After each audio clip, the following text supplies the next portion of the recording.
Юу яцхан энэ хүү нөгөө нэг яриад байсан Black Battle буюу анимын талаар ярьдаг энэ хүү цуурлаа энэ хүү эхлүүлж байна. Би яг тэ ингээд нөгөө нэг үзэхийг санал болгох зүгээр ороод үзгээд нөгөө нэг яадаг webtoon тайлбартайгаа адилхан ер нь бол яриад юм. Гэхдээ би нэг л аним оруулна. Нэг л тэгээд яг явандаа 2 2 3 гэдээ ер нь бол нэмээд явчихна. Зүгээр энэ удаа те сайхан зохиол юмн дээр үнэлгээ өгөөл явчихна. Гэхдээ би Black Battle-ын талаар амар гүн гүнзгий ярьж өгөхгүй шүү. Би угаасаа анимнуудын талаар гүн гүнзгий ярьж өгөхгүй. Яг ярахаар болвол эхлэл хэсгийг яриад ер нь бол дуусгана.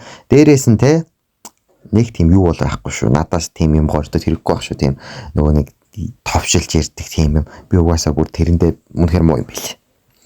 За, Black Battle монголоор махчилж орчуулбал хар тулаан гэсэн утгатай үг болдог. Угаасаа л ойлгомжтой байлгүй дээ. Эсвэл хүсвэл ингээд чи буруу орчуулад байна гэж бодож ивэл Google руу ороод хайгаад үзээрэй. За, ямар ч тач одоогийн байдлаар 5 season нэг бүрийн хэмжээний анги бол гараад байгаа.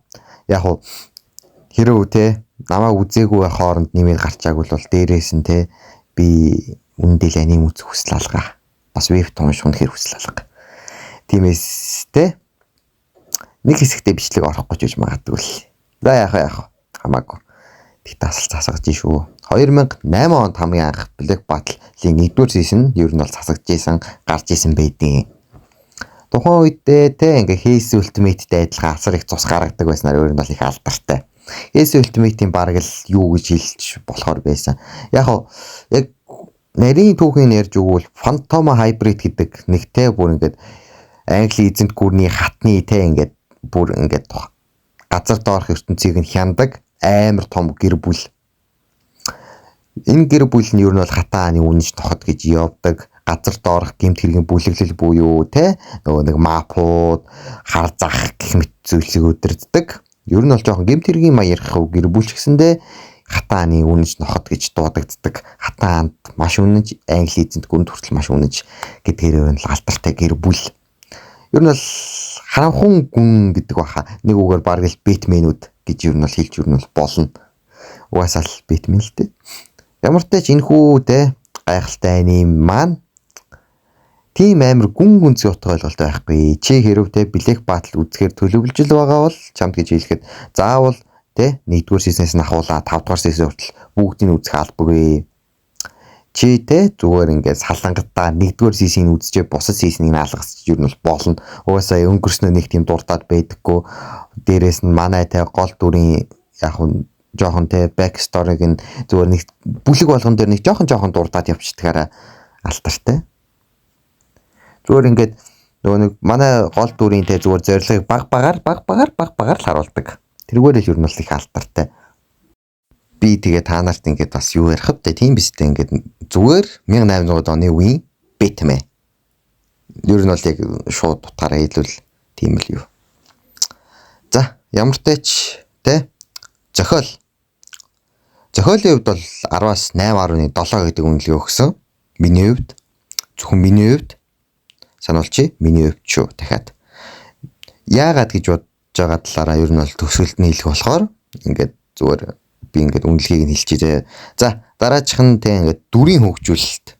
Дүрийн хөгжүүлэлт бол сайн шүү. Ер нь бол хэрэггүй дүр гэж ер нь бол байдаггүй. Бас л ер нь бол бичлэгийн төгсгөлд ер нь бол хийлээ.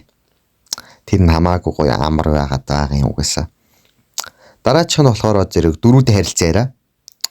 Бүр новш зүгээр л нуршдаг тэхүү зүгээр. Яг үүнд бол тэр дөрүүдийн харилцаа яриаг нь зүгээр унших гэсэрэн байгаад ирүүж хэлтийн шүү. Сануулчих. Нэг үгээ хідэн ч удаад автдیں۔ Ёо fuck. За. Дөрүүдийн арын түүх. Дөрүүдийнх нь бүр эсрэг талын дөрүүд бүр бүхэл дөрүүдийнх нь арын түүх үнэхээр сайн бичигдсэн байдаг. Яагаад тийм хорон санаатай болсон? Яагаад тэрэнд үйлчилж байгаа талаар хүртэл амар сайн гаргадаг. За, мэдээж хэрэг зураглалыг нь бол үнэлэхгүй байж болохгүй. 8.3. Гайгүй л та гайгүй. Гэхдээ 2008 оны зураглал нь яг уу 4-р бүлэг, 3-р бүлэгтэй бол үнэхээр гоё л болсон л доо. За, ер нь бол нийтэд нь базаад хэлвэл 8.5 гэдэг үнэлгээ бол өгнө. Ер нь бол үзэхэд бол нэг тийм харамсаад ах юмгүй те бичлэгүүдийг нь те ингээд янз бүрийн бичлэгүүд гинэ. Сиснүүдийг ер нь бол алгасаж ер нь үзэж бас болохоор ер нь бол нэлээд бас давуу талтай юм уу да. Бусад анимнууд ч бүр тасралтгүй үзэх хэрэгтэй байдаг бол Блэк Батл салангатаар үзэж болдгоор ер нь бол их нэлээд дайжгүй санагдтiin шүү. За яагаад арын түүхэнд нь те тийм өндөр оноо өгсөн бэ гэвэл нэгт арын түүхэн маш сайн. Тэ ингээд нөгөө өнгөрснөө ингээд тэ байнга дуртаад байдаггүй зөвөр ингээд сайхан нарийн тэ жижигэн жоохон ингээд биднэрт ингээд харуулад сиснүүд явчихдаг. Сиснүүдийг тэ хэдийн өнгөрсөн тэ ингээд өмнөх бүлэгтэйгээ тэмч холбоогүй байдаг гэсэндээ манай гол дүрийн талаар заавалч мэдэх ёстой болохоор сиснүүдийг үзэх шаардлага гардаг. Гэхдээ яг алгасчиж ер нь бол болно. Угаасаа тэ ингээд 3 дугаар сиснийхийг 4 дугаар сиснийх дээр ярьцдаг болохоор юу нь бол баг сар ингээд дурдчдаг болохоор алгасчиж болно. Дүрийн хөгжүүлэлт бол угаасаа сайн би хэлсэн шүү дээ. Арын тэ түүхээрээ үнэхээр сайн. Хэрэггүй дүр гэж байхгүй. Тэ ингээд ямар шалтгаангүйгээр дагаж байгаа зүйл тэ ямар шалтгаангүйгээр тэрийг хийж байгаа зүйл ер нь бол байхгүй. Зураглалын хувьд бол би яриад бол үнэхээр хэрэггүй биз. Тийм учраас би ер нь бол нийлэн үзэхэд бол тохиромжтой аним гэж ер нь бол хэлнэ. За миний энэ удаагийн бичлэг ингээд дуусчихин. Зүгээр ингээд богинохон анимын те ингээд сайхан бичлэг хийл гэж бодоод оруулж байгаа болохоор нэг хэм бити бодоорой. За баяртай.